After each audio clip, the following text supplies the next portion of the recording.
Alright, and I'm back for one of my late night reviews, and that's why the lighting sucks. Alright, so I just finished watching Glass, so I thought I would give you guys my thoughts because honestly, this was kind of an interesting spectacle to live through. You know, I'd seen Unbreakable when I was younger. I remember that my parents bought it. I have the DVD somewhere here actually. So it was actually one of my really early experiences with superhero movies. I remember when I saw Split, I hadn't really looked into any of the spoilers. I hadn't looked into reviews. This was like before I was doing any kind of like movie content on my channel. I saw it like the first night, and then just getting that like Unbreakable tie-in at the end was amazing. It was mind-blowing. It was like, holy crap, this is literally a sequel just like 17 years later, 16 years later. It was absolutely insane. It was incredible.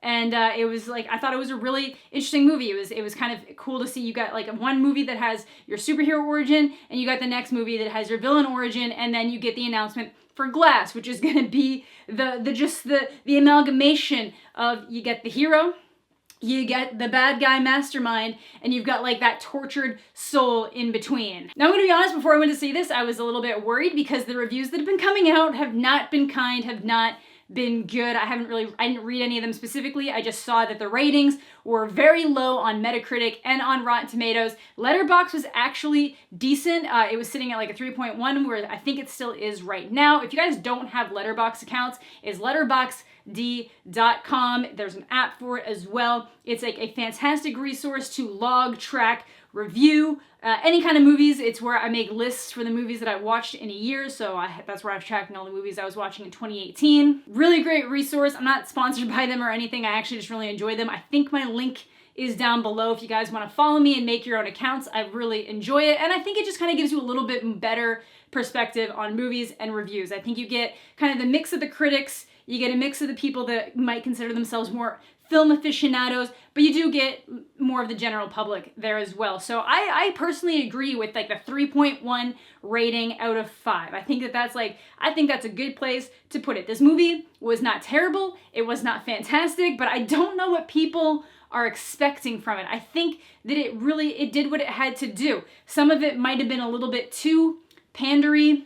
I think that Bruce Willis is left in the dust by the vastly superior performances of Samuel L. Jackson and James McAvoy. I honestly think that his son actually outshone him. Sarah Paulson's character might have been a little bit too like kind of unusual, but it really towed the line well between kind of being like very comic booky, superhero-like, and then you kind of get that more of like that dark psychological horror side to it, just from how she behaves with them. I think the main thing this movie suffered from might have just been trying to pack in too many large personalities into one film. So you've got one film that's largely focused on David Dunn, Bruce Willis's character, and then how Mr. Glass ends up tying into him as like that secondary character as the villain. Then you've got part 2 that obviously largely follows Anya Taylor-Joy's character, Casey, and then you get the main antagonist villain origin with James McAvoy's character, Kevin, Patricia, Hedwig, the Beast, whatever you want to call him. And that just wasn't too much to focus on. But then you get to this one and you're trying to give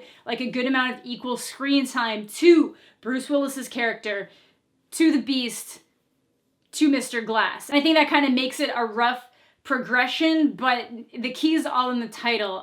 It might not seem like it at first, but the show is going to be taken away by Samuel L. Jackson, and he's just phenomenal. And like I said, James McAvoy did fantastically, and you know, Bruce Willis did his job. Bruce Willis did what he had to do. It's just kind of, he's lackluster, and I mean that in the nicest way possible, Bruce Willis, but in terms of everything else going on in this movie, he comes across as a little bit lackluster. Now, because there might have been a little bit too much going on and too many character points to follow, that kind of unintentionally reflected on the plot itself. I feel like there was kind of like a couple plot points where they're trying to go in one direction while still building other things and working towards their conclusion. But overall, I still really enjoyed it, and honestly, clocking in at 2 hours is not too long. Actually, I think it was like 2 hours and 9 minutes, but it wasn't too long.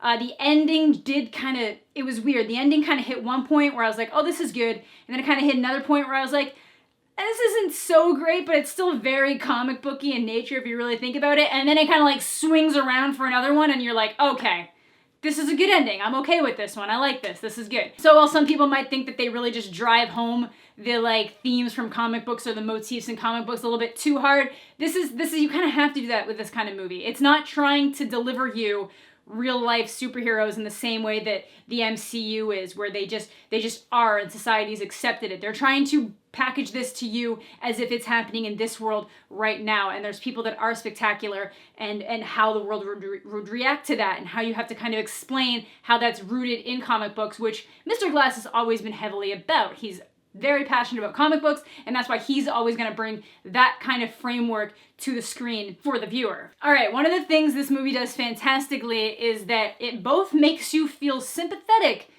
for Samuel L. Jackson's character, for Mr. Glass, but then it really just reminds you that this is a bad guy. This is a villain. This is not somebody that you're supposed to feel pity for. This is a villain who had a tragic origin story, but he's still very much a villain, and he will do anything to get where he wants to be. And the movie really clearly shows you why it's called Glass. All right, so from this point on, we are going to be getting into some of the spoilers, a little bit more spoilery stuff. So if you don't want any spoilers, or if you haven't seen the movie, and just click off now. This is your warning. We are going into spoiler territory.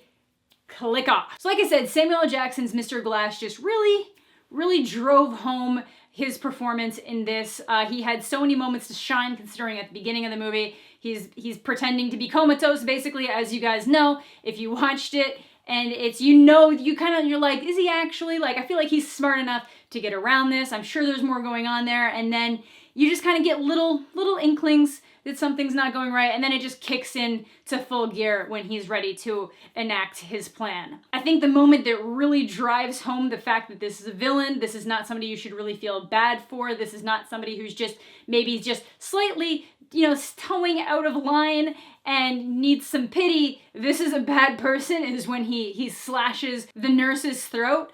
Brutal, because that guy was really nice. That guy was really nice to him, and it just kind of shows, like, it doesn't matter. If you're in his way, he's gonna destroy you. And then just the pattern of seeing how he's playing, like, 4D chess. Sarah Paulson's character thinks she's got it all under control, under lock, and then realizes at the last moment that, hey, I gave him all the information he needed to know that there were cameras everywhere.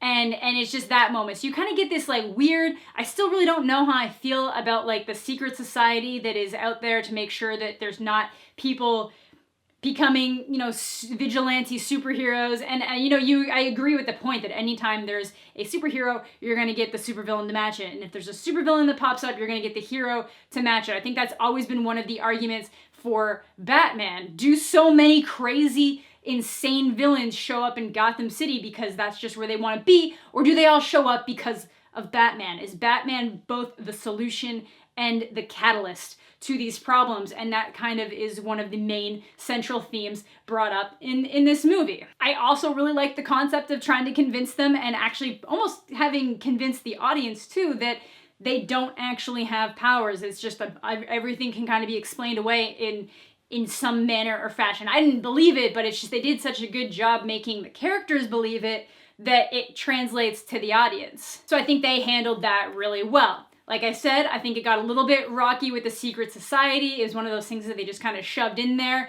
and I'm really happy that we got that other ending with, Mr. Glass having live streamed the event and then sent the footage to, the friends and family, and then having them upload it and just kind of seeing how that would change the world. So I'm kind of interested to see if they kind of go further with this, because, Mr. Glass's last words basically were, this is an origin story. This wasn't the showdown, this is another origin. I loved the tie-in to the fact that, Kevin's dad was on the same train that David was on, so that Mr. Glass also created this villain character in Kevin with the Beast and all the different personalities he becomes. And just that entire concept of, can you make superheroes? Can you create superheroes out of tragedies, out of certain situations? And I kind of liked it. I get that, some people might have been like, well, they were really pandering. They were driving home the comic book themes a little bit too much, but that's Mr. Glass. It's not like everybody's running around. I know that David's son did. You know, he comes in and he's all like, you're not, this isn't the whole story. You know, you're missing part of the origin story type thing. But for the most part, it really just stays with Mr. Glass, and that's always been his thing. Very rooted in comic book stories. I feel like at first it was weird kind of seeing Casey. It almost seemed like Casey had like Stockholm syndrome to the situation, but I think it's just she really resonated with Kevin, knowing that he had gone through that kind of similar trauma to her, and the reason why she was let go is because, you know, the Beast and Kevin recognized that she had been through that same trauma. It would obviously cause some kind of connection with her to him, and I kind of liked how that ended up portraying on screen. At first I didn't think I was gonna like it, but I think they handled that really well, so definitely a fan. So yeah, I don't personally know what people were expecting from this. I really don't think it deserves the like level of terrible reviews that it's getting right now. I definitely say that it's like if you weren't really excited about like Unbreakable and Split, and neither of those movies are really your thing, I definitely wouldn't recommend going to see this in theaters. Obviously, if you were big fans of those, I would say, you know, go in with like lowered expectations, and you'll probably enjoy it. So that's basically it. Just go in with like lowered expectations if you were really excited to see it. If you weren't really excited to see it in the first place, I probably just wouldn't bother, but I enjoyed it personally. I definitely don't think it is deserving of the horrible reviews that it's getting in a lot of different places. I thought it was pretty much exactly what I expected it to be. Could it have been better? Absolutely. Was it a massive disappointment? Not to me. Maybe it will be to you. Let me know what you're thinking in the comments section down below. I honestly enjoyed it. Could have been better. Definitely not as bad as people are saying, in my opinion. So that is going to do it for today's review video. Hope you all enjoyed. Let me know what you're thinking in the comment section down below, and we'll catch you all later.